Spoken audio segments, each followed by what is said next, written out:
Сәлем достар, бүгін біз сіздерменен бауырдан котлет жасауды үйренетін боламыз. Видеоны көрмес бұрын каналға жазылып, лайк басып кетуді ұмытпаңыздар. Бізге керекті заттар: сүт, бауыр 400 граммдай, ұн 100-150 грамм, бір жұмыртқа және бір картоп, бір пияз, 2 чеснок және сәбіз керек болады. Алдымен бауырды видеода көрсетілгендей етіп, аз-аздан блендерден өткізіп аламыз, немесе ет тартқыштан өткізуге де болады. Қыздар, блендерден бауырды өткізгеннен кейін қатты майдалап жібермеңіздер. Орташа етіп өткізгендеріңіз дұрыс.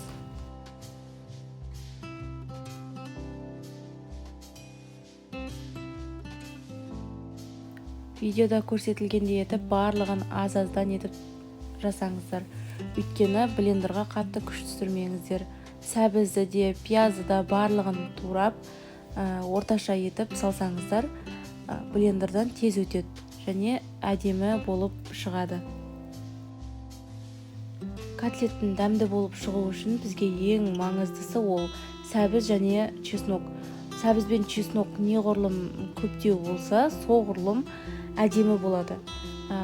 Картошканы, картопты көп қосудың қажеті жоқ, өйткені ол бір басқаша дәм беріп қалуы мүмкін.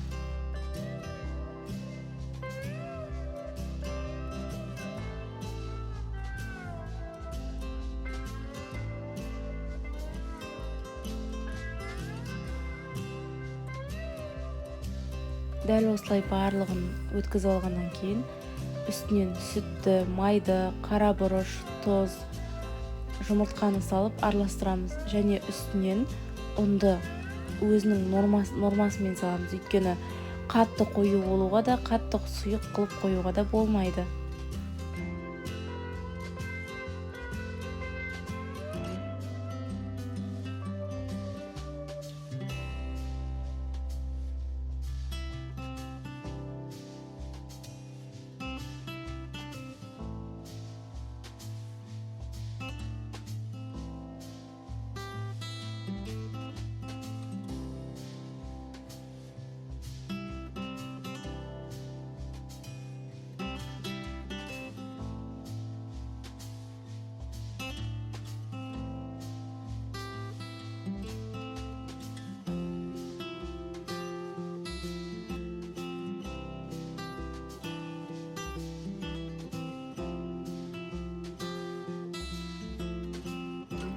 Дайын болған бауырдың қоспасын дәл осылай қызып тұрған майға екі бетін аударып, әдемілеп пісіріп аламыз.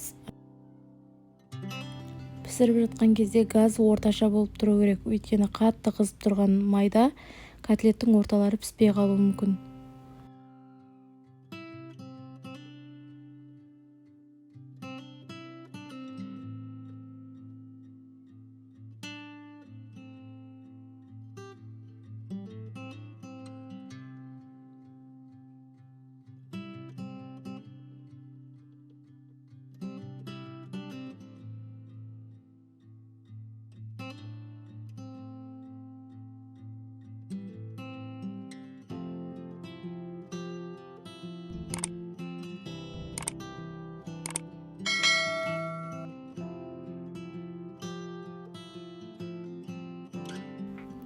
Міне, котлеттеріміз дәл осылай керемет болып шықты. Дәмі де өте күшті.